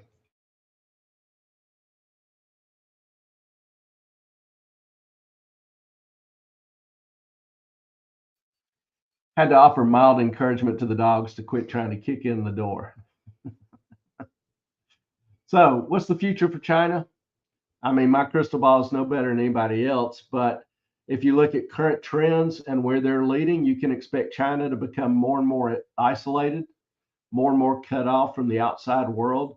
You expect relationships with most other nations, particularly those in the Pacific Rim, Australia, Vietnam, Philippines, South Korea, all of them to further deteriorate. The U.S., obviously. There will be more and more international conflicts, probably escalating in scale and violence, just like they have over the past 10 years. You have to do that to provoke and justify a war. I mean, look at what they've been doing. They've been trying to provoke more conflict in Ukraine and the Middle East as well as Africa. They aren't trying to settle peace anywhere. They're trying to supply sides and training people to better fight wars, etc. They're trying to develop their relationships with Egypt and Panama. It'd be great to have control over the two major canals through which most Western supplies have to flow through. Domestically, they have stepped up their propaganda in terms of portraying China as the victim of evil Westerners, evil foreigners who want China to remain a slave state and subservient to the global powers. China is always on the verge of being attacked. And they try to encourage sentimentality about the land. The Chinese, the Oriental paradigm is very historic, very ancestral in its view and perspectives. So, the more the better. So, how far away is gunfire or bloodletting? Don't really, one, you don't need really a formal declaration of war to start that. But, think about what else been going on. Is China getting more verbal and more militant towards Taiwan? Yes. What would happen if China kept escalating and took up some of Taiwan's small islands? Say they take the small, teeny island of Kinmen or Kinmen, however they accent it. Small little nut of an island. Do you go to war over that? No, what if they take Machu, then Pinghu? What if they block the Taiwan Strait? Where do you draw the line? So, I expect, just based on past trends, for them to continue escalation. We've seen over the past several years where China has been instituting social scores and digital currency. They can put a lifespan on the currency. If you don't spend it within 6 months, it expires. So people can't save money. They also control what people can spend it on. If they buy too much of a product, they lose value. If the social score decreases too much, they receive less money. Cheerful, but they manufacture all of our stuff. Are they giving that up? As to war, there's all that stuff going on in the South China Sea. Can I give my little spiel first? Yeah. Cheerful, I think that I hope that the I was going to say president, but hopefully the next president of the United States will bring all of that back to the United States. We gave up our manufacturing a long time ago, and it has never. I mean, furniture companies. I grew up in a furniture company world in Lexington, North Carolina, near High Point and Thomasville.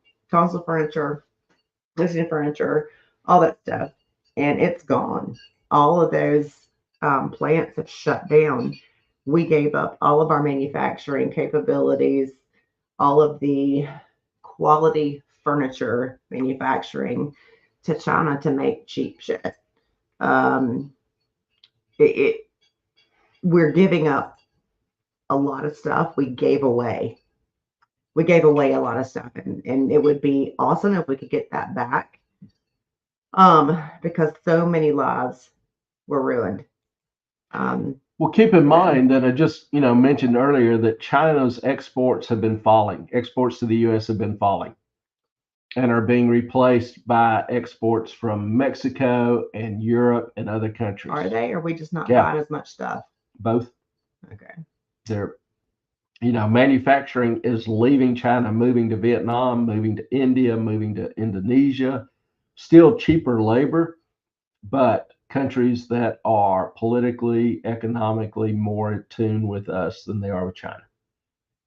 So China is forcing out, the tariffs are forcing out, the continued belligerency of China is forcing out more and more manufacturing. Because we tariff China so much. Yeah. Okay.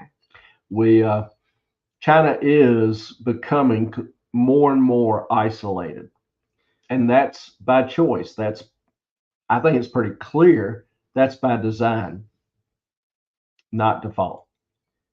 And I'm going to be political here real quick. I mean, I was so for Vivek Ramaswamy trying to move a lot of the chip manufacturing back into the U.S., which I think is huge. But the Chinese companies now moving their battery manufacturing here is just, I don't even know what to say.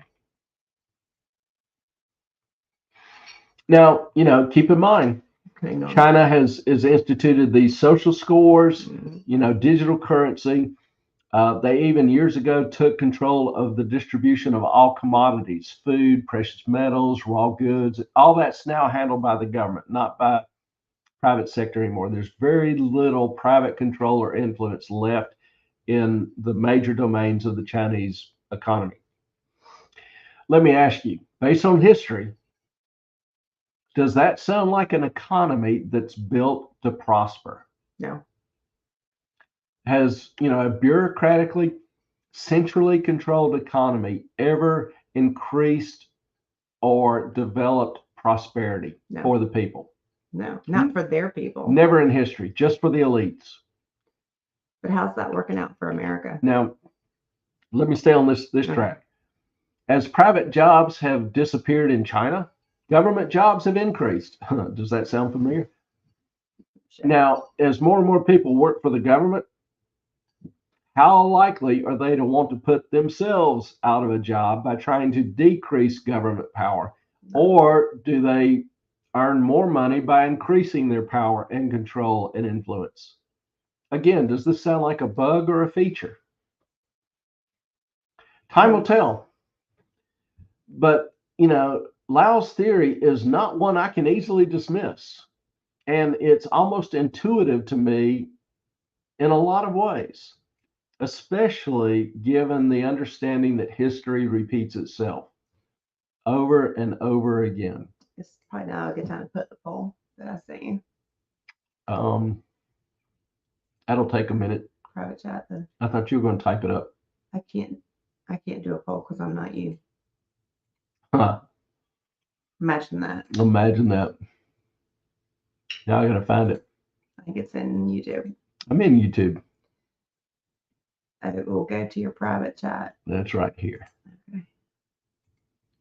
All right. Ellen wanted me to ask this poll, and I forget what the poll is. Well, that's why I think it. There you go. Type it up. Mm-hmm. You gotta put it back on StreamYard and private chat. Now you can type. I want to see how I worded it, please. Private chat. Oh geez. People, sorry. This is Ellen's doing, not mine. Where is it? Right there. Where do I type in the chat or the poll? Can you paste that? Go. Huh? Copy and paste. Yes. She's being difficult, y'all. Okay, hold on just a second. I'll get it handled smoothly, cleanly, You're without such interruption. an asshole. That doesn't work. You didn't do it. Yeah, You didn't do the things. I did the You things. put cut after you hit on No, it. I hit copy. And And then then here I'm you hit hitting cut. paste. Before you hit cut. There it is. There you go. That all you wanted? Yes. How easy was that? Your question's too long.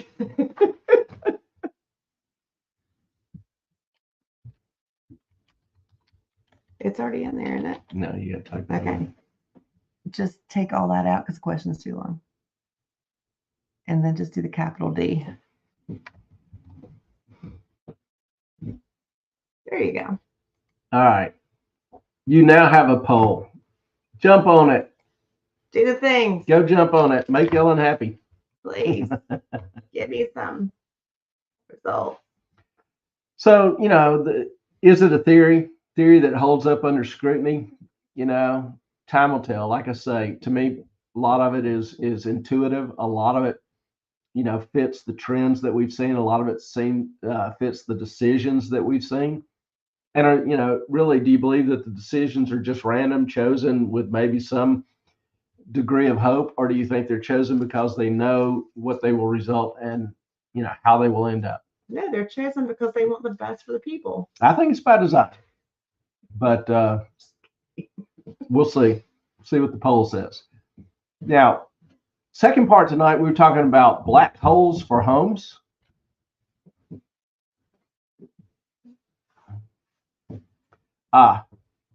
Melissa, which choice is by design and which is by default?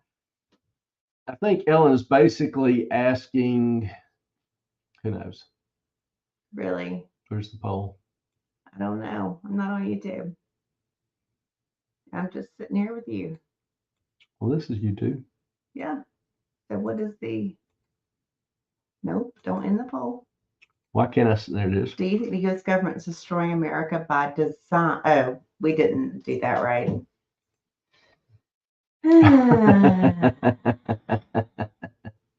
Melissa, We aren't the smartest. you know, We are professionals. don't know. We know this. This was Ellen. I just asked and you copied and pasted. I did what I was told. I've been married before. I know how to shut up and do what I was told. Can you take down the poll track again?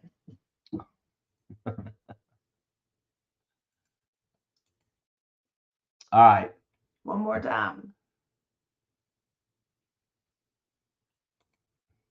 And make it design or default. What? Paste, Control C. And then make one answer design or default. And a capital D. Well, Oh, it's you know, destroyed. first you have to think that the government is destroying it. Some people may not share that view. You got to put a capital D up front. No, no, no. Gosh. Either. Loves the people. No, the D. Ellen, Okay.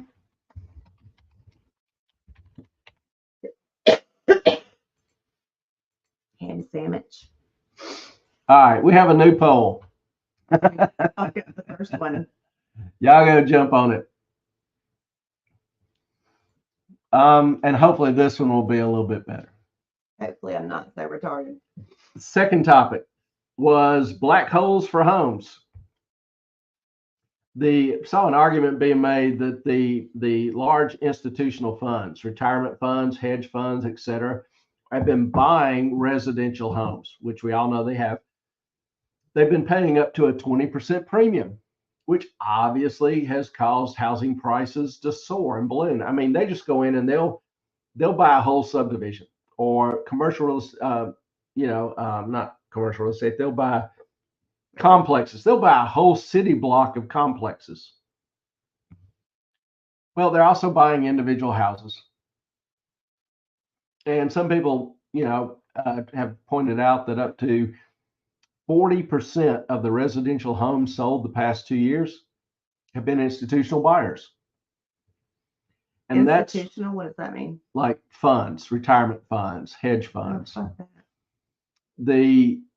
And that's why housing prices the last 2 years have gone from a median price of 330,000 to 480,000. A 45% increase. This while discretionary income is decreasing. So people have less money and housing prices are soaring. Well, what? I sent you something that Melissa sent me today on your email. What? You didn't see it? No, Well, why not? I've been working. I thought working Working is working. was paying attention to me. It's impossible to get anything done around the house. It really is. Well, as a potential solution to this, senators, congressmen from Washington and Oregon have proposed a bill making that illegal. The bill is titled End Hedge Fund Control of American Homes Act. And it would mandate basically that these institutional investors, corporations, partnership, REITs, whatever, REIT, Real Estate Investment Trust. It's a trust setups, kind of like a mutual fund that buys apartment complexes or strip malls, whatever, depending on the type of REIT, type of real estate. Basically, anybody that manages pooled funds for investors, and mandate that they sell off any single family homes that they own over the next 10 years and will prevent them from holding these properties completely. You should try living here. So, I've been thinking about this bill for a few days. What happens if it passes? And the chances of it passing are slim. It's such a new and radical idea.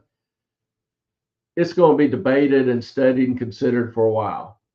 Also, the fact that Democrats proposed it may make some much more cautious about supporting it. Some of the Republicans cautious about supporting it. Probably can't pass without some bipartisan support. So the bill's probably dead for this year, but it's an interesting bill. It's an interesting idea. Melissa, you should try living here. I've been to California a bunch, particularly up in the Bay Area. Loved visiting there, loved the time I spent there. And I would spend weeks at a time there. But it has changed so much. When I was going there, we used to joke, California is the granola state. I used to joke, California is the granola state. You take out the fruits and the nuts, you're still left with the flakes.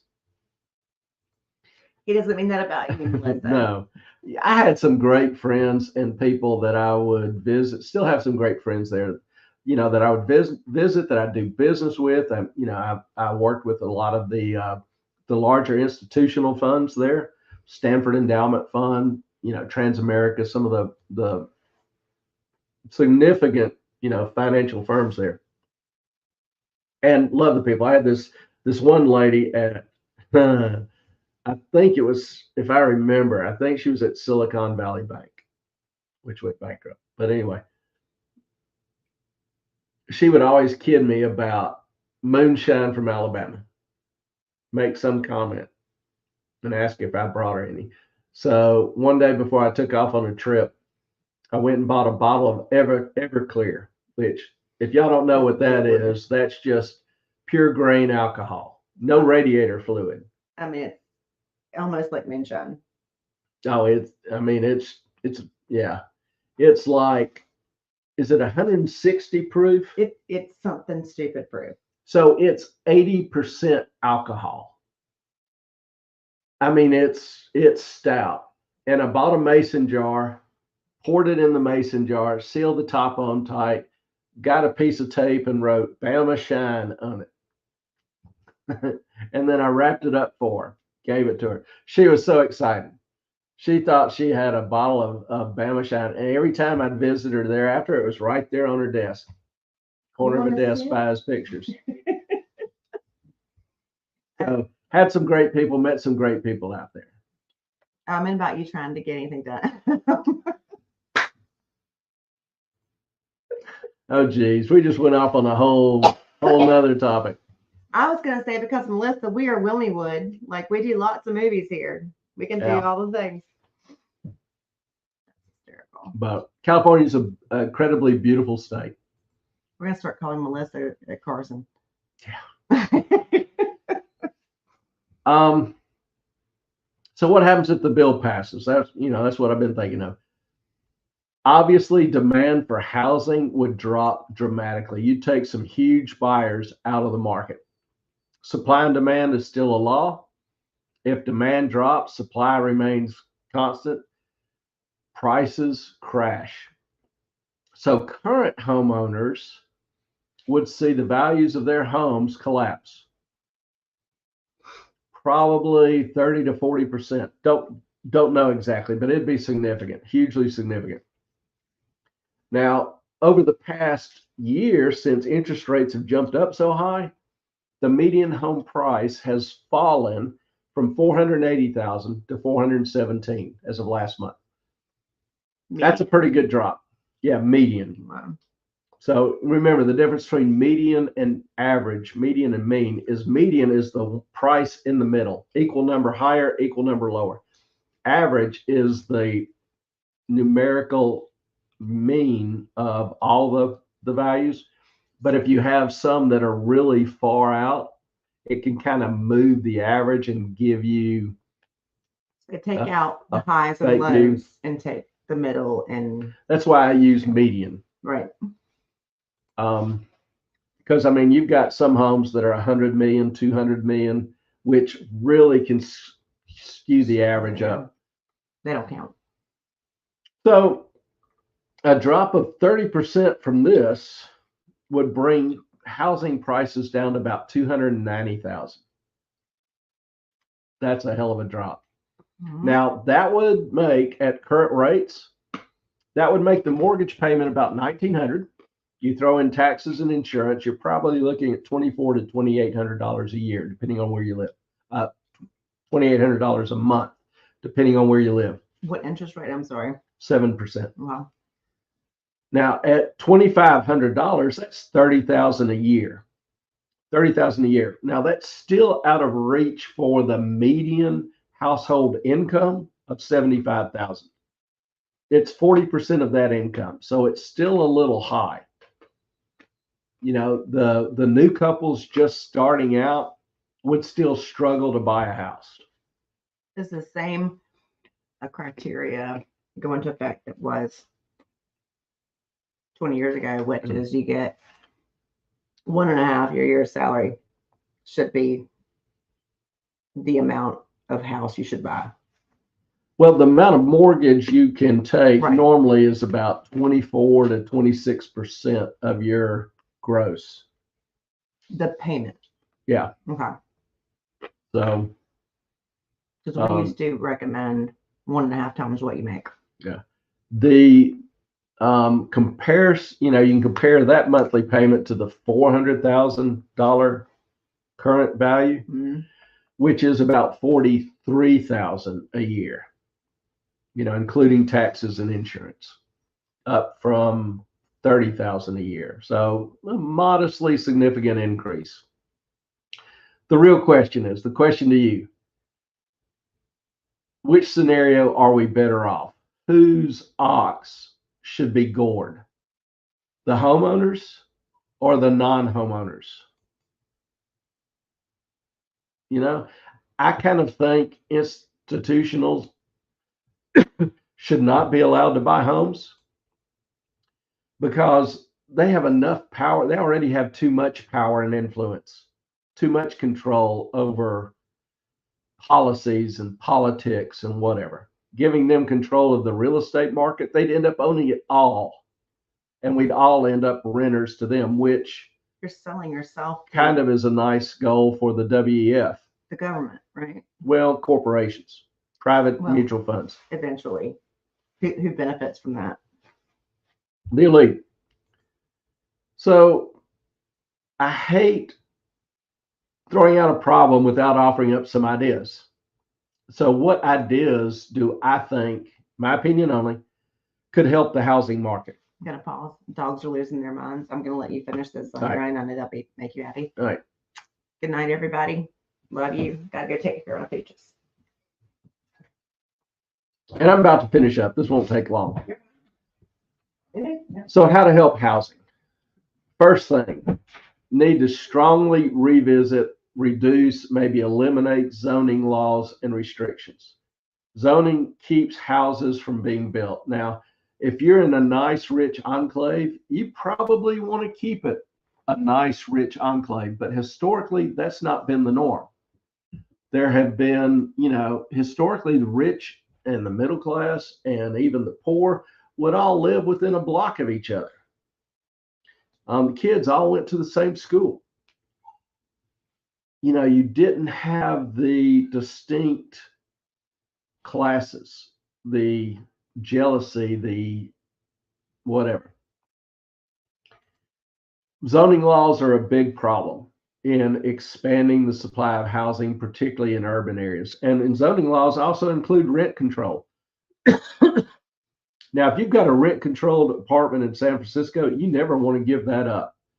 I mean, you're in a property that should be going for $5,000 or $10,000 a month, and you're paying, a small fraction of that. You're happy. But what does that do to development of new property? Expansion of housing. No investor wants to expand or invest where they can't, one, earn a decent return, and two, increase their rents to keep up with expenses. So it kills new investment. Again, the goal is to solve a housing shortage, not keep everybody happy. So, that some of these need to be evaluated, weighed carefully. Does it work for you or against you? I understand people on both sides. Number two, reduce or eliminate property taxes. Most people don't realize how huge of an expense that is for homeowners and how many homeowners it chases out of their home. So, like here on the island, I saw people buying old small homes where the people couldn't afford property taxes, and you'd kill two homes and build one nice big home.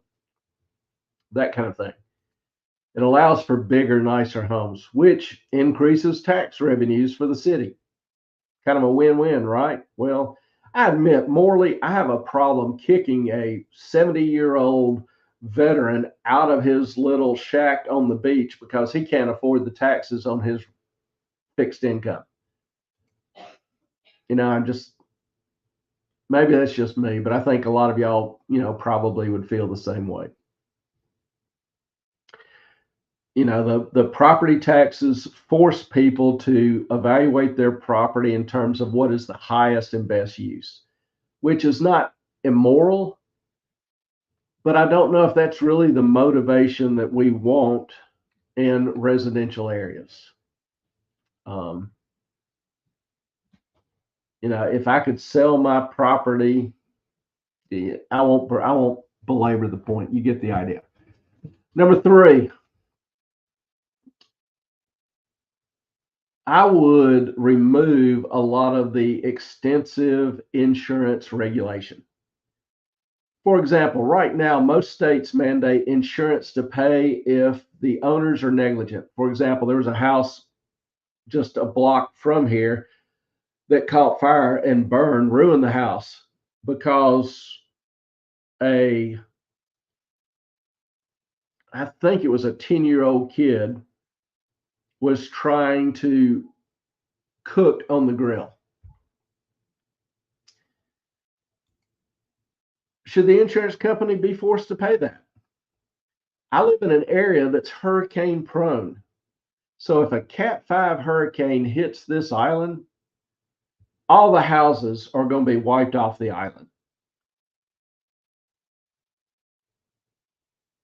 What if I preferred a policy that would not pay me 100%? Now, probabilities, I'm big on probabilities, and I've got a 1 in 1,000 chance that happens. 1 in 1,000-year chance that happens. Maybe I'm willing to take some of that risk my own.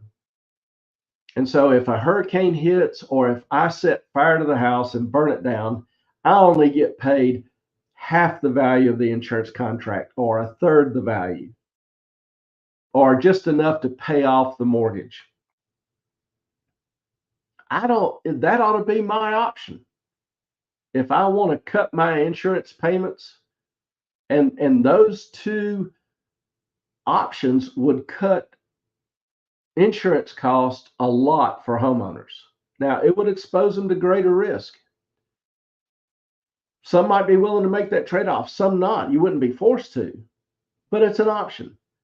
Bigger deductibles. Some states limit deductibles to $2,500, which is ridiculous. You've got $1 million house and the maximum out-of-pocket loss is $2,500. Why can't it be 10 or 20? For some of these people, they might miss lunch. Most wouldn't even miss lunch to have to cover that deductible. A lot of the regulations, a lot of the fine print add to the cost. There's a cheaper, more efficient way to insure homes. Simplify the policies. If it's not your negligence, if it's an act of God, it pays the full amount. If you're in an area that has a high risk of an earthquake, a tornado, or a hurricane, you have an option to reduce that coverage, hence reduce the premium. Premiums here last year went up 60%. They'll probably go up 60. The insurance companies are asking for 99% increase, nearly double. That's going to crush a ton of people. They ought to have some options. That's all I'm saying. Number 4, and I think this is a big point, is that we need to try to encourage our kids, raise our kids, that simpler is better. We have for decades had the idea that bigger is better, more complex is better, more conveniences are better. As I've grown older, my goal is to downsize and simplify. Excess space is not always a good thing. And every convenience, I see some of these gadgets and cute little shelving ideas and whatever, and I think that'd be kind of cool. But I don't need it. And once I had it, would I care about it that much? No. Versus a regular kitchen cabinet? No. All the multitude of lights and exotic equipment. at my age and stage, my preferences, maybe it's not age and stage, maybe it's just preferences. I need more garage space than I do living space. To have me a little woodworking shop, have a room for car. I'd actually like in winters, I like to wash my car. I don't like the automatic drive-throughs because they can scratch your finish. But I like to do it myself. So I'd like to have if I was building a garage, have one bay with a drain in it and an indoor hose where I can wash my car inside if I want to. Wash a big dog inside if I want to, whatever. So I'd rather have a bigger garage than a house. And I mean, if I look at really what I do when I'm in the living space between work and home, I spend 80% of my time indoors of my waking hours in an office. Just how much other space do I really need or even want? Honestly, not much more. So, practical reality, this bill won't pass, but things are going to have to change. A whole industry is dying. A whole generation is extremely frustrated because they can't achieve the American dream. There is no quick fix. There's no easy fix. Even if rates drop and make mortgages cheaper, well, we saw what happened the past 10 years with that. It only encourages bigger bubble in prices. What happened in China when people took more and more debt on at very low rates? The problem is supply needs to increase. So what do we need to do to increase supply? The dollars chasing the new supply needs to decrease. It's simple economics. Supply and demand is still a law. Now, what's the best way to do that? Open to ideas. So anybody have any questions, comments? I'm looking at the poll. Ham sandwich is running a close second. Default is the clear winner. I thought we would have gotten a few. Government isn't destroying, but none so far and none for design. That's interesting. Appreciate y'all, participating in that. Anybody have any other questions? Appreciate y'all joining us tonight. If you're on the replay crew, thank you for following the channel. Really appreciate your support, your encouragement. We love you guys. And I'm going to go yell at the dogs. So I hope y'all have a great rest of the weekend. I hope this was of some interest and profit to you. And if you have any other ideas, suggestions, email me, DM me, Moffat on Money on Twitter or moffatonmoney@gmail.com. And look forward to seeing y'all Tuesday night. So our time is up, and we do thank you for yours. Blessings to you. Good night, y'all. Thank you, Cheerful. Night, Melissa. Y'all be careful out there.